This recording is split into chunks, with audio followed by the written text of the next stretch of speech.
It's been an interesting start to the week. What if we go shoot the lift? Get out here and knock out some snow arrows. Anybody else store their bow this way? That's the durability test. The rolling around in the back of the SUV test.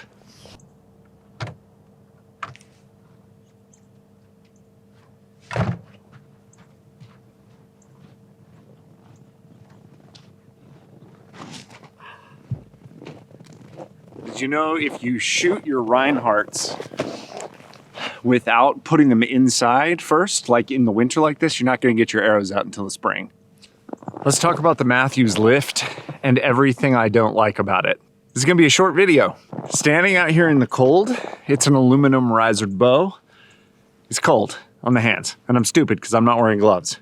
But is it cold because it's a Mathews? No, it's cold because it's aluminum. So just keep that in mind. If you hunt in super cold conditions, aluminum is metal. It conducts heat and cold. Today, it is cold. That one's kind of obvious, kind of stupid. Let's talk about something that's actually a little serious. The draw ever since the V3, which was 4 years ago. So it went V3, V3X, Phase 4, and then the lift.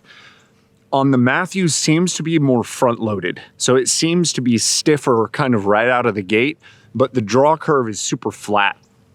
So what that means is you're not getting some weird humpy thing and then drop where it shakes into the back wall. It's real level, and then it just goes boom and dumps you into the back wall. The issue with that is on a day like today, when it's cold and you're sitting in the stand, the initial like 6 inches of the draw can feel like it's harder, just pound for pound, than some of the other bows out there.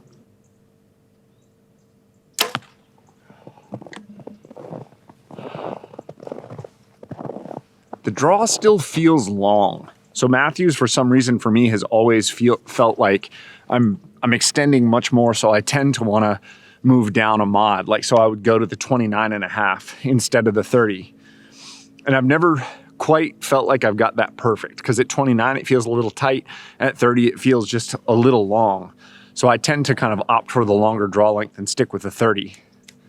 Speaking of mods, the fact that nothing on this cam is modular, that's kind of sucks. Like compared to the Hoyt RX8 Ultra, where I've literally got 1/4 inch draw mods that I can go up and down and test things out and just grab an Allen wrench and a set of Torx heads. And I can kind of mess around in the field with this. I've almost got to have a separate set of mods ordered. And I understand why Mathews is doing this. What they're saying is they achieve maximum efficiency because it's not just about where this mod stops and hits the string. It's about the curve of the mod and all this other kind of fancy engineering stuff that I don't know about. In a world where people want to tinker and want to mess around at home, this is a little bit of a not awesome thing. That said, once it's locked in, it's pretty well locked in, not going anywhere, where some of the modular systems that I've had, like on the prime bows specifically, I would rattle screws loose fairly frequently and got to the point where I was putting in the Loctite to keep everything in. Not a problem here.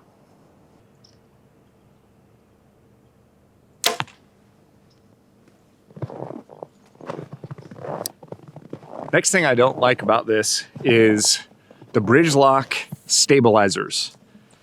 I think the price is a bit absurd for what they are, and the fact that you can only use them on one system. Like if you buy a different bow than a Mathews next year, you can't use the bridge lock system. And if you get the front bridge lock, the bridge lock rear bracket, and then the bridge lock, that's a lot of bridge locking, rear stabilizers, and you want to add a bunch of weight, the price gets legitimately kind of nuts.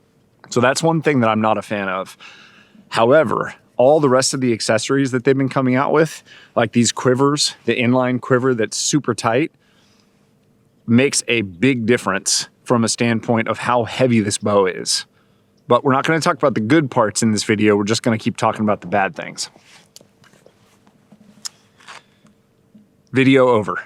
So I'm in a race to 50,000 subs against Tim Connor, And I don't know what the punishment's going to be when one of us gets there first and like the punishment for the other person, but I would like to be the one picking what the punishment is, not the one being punished. I would very much appreciate it if you would help me win that race against Tim.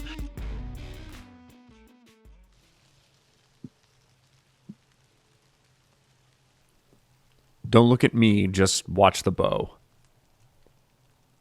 There's no hump in the draw cycle at all. Holds like a rock.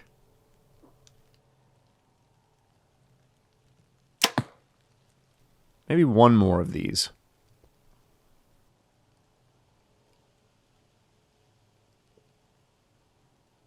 Insert cheesy rock music here.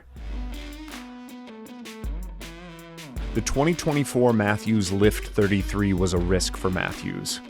Brand new cam, new axle mount, new limbs. Yeah, even from the Phase 4 because of the axle mount at the end, it is a new limb. New limb bolts and pockets, new riser, hell, even a new string. Seemingly the only thing about the bow that didn't change is the grip. The bow is literally brand new and yet still feels like a Mathews, but better. Stick with me, I'll talk about the things I don't like about it at the end. This isn't just a Mathews commercial. When I say better, what I mean is it's lighter, it's faster, it's quieter, it holds like a rock, and it still feels like a Mathews. I think this is the best bow Mathews has ever made.